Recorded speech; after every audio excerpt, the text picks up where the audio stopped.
I was literally in the middle of doing another video trying to get that processed, and then suddenly someone comes into the group chat and lets us know that we just got another development letter from Oda for GBO2. So I guess we're getting into this now. Welcome, what's going on everybody? This is Gustav the 13th here with another video checking out the latest dev letter for this upcoming week. Actually on the 14th, technically 15th of December, we're going to be getting another content update that's actually pretty sizable. I guess some quick stuff that they're talking about here in the first of all, we're talking about getting the partner award for 3 consecutive years. We're probably going to be getting some more free spins going forward. The Winter Festival is of course still going. And going into what's our next suit is going to be, we were talking about this not that long ago, but we are actually going to get the Narrative Gundam B packs.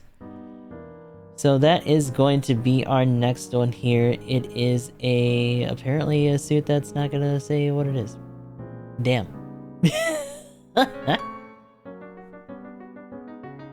Does it actually not say what it is? Hold on. Something is amiss here. Let's see if it actually says, because it's a 4-star, but I'm assuming that something like this would probably be more in line with being like a 650. I don't know if they would actually make this a 700. It'd be cool if it was a 700. Honestly, I would probably reserve the 700 for the C-Packs version. But let's check out the video together real quick.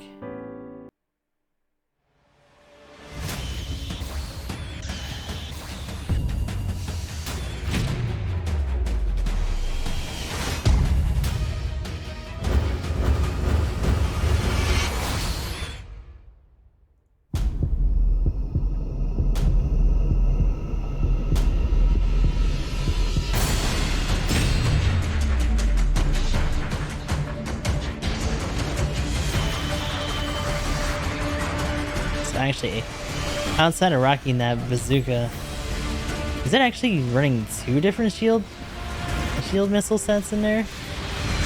Usual melee stuff, nothing crazy there. Vulcans, not bad. Oh, and it's using, yeah, there we go. Oh, does that slow them down in that? That looked like it actually slowed down their movement as it like surrounded them. That's interesting. Okay. Here's the problem though. Alright, there it is. 650 cost. I called that part at least. Because at first it wasn't actually showing that.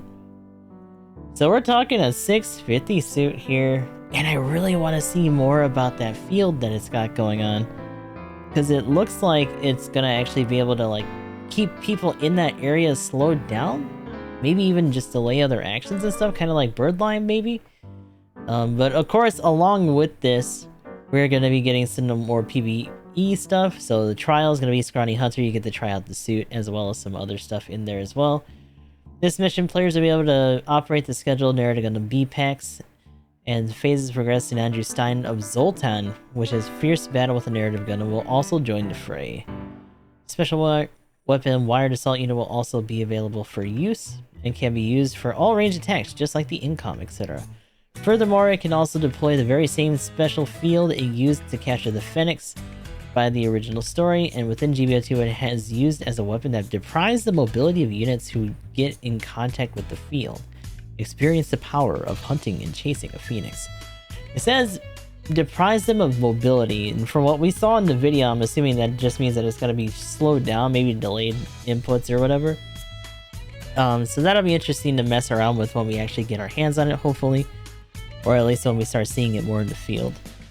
Moving on, then we have Survival, the Remnant Corps to Arms. So it's going to be taking on a bunch of other Zeon Remnant stuff. So Kapuls, Joagus. The first attacks will be the Gym 2 and Gym 3, which have been retired from the front lines in UC 0096. However, with each phase, the latest mobile suits such as the Jess and Roselle will stand in your way. If you choose to play your own mobile suit from the 1 Year War era that is modified in a reinforcement factory, then you can also feel like a member of the Zeon Remnant Army. It's just more of a jab than anything, but that's neat. And of course, this is a big one, and this is also pretty interesting to me because this has nothing to do with anything that we've been talking about narrative related so far. This is Curse falling to Earth. So technically, this is a Queen Mansa recolor, but this is in context for something that we actually played a while ago on G Generation Genesis. So boss missions, as you might understand from the name, the missions focus on defeating the boss's giant mobile suits. This time, the goal is to defeat the Queen Mansa and a Rose's unit that has appeared in the mobile suit guided Missing Link. Although Queen Mansa appeared as a boss within the space map by the previous Battle Simulator mission, this time you'll be facing the Red Queen Mansa, which unleashes furious attacks on the ground, so we're getting a ground version. In boss missions, the key is to attack the weak points of the boss, yada yada yada. And of course, the other units with her are going to be Vincent's Gyaradoga and Travis's Z2. So Chloe's Toadswitter confronted Anna Rose. They will also appear as an escort to the boss.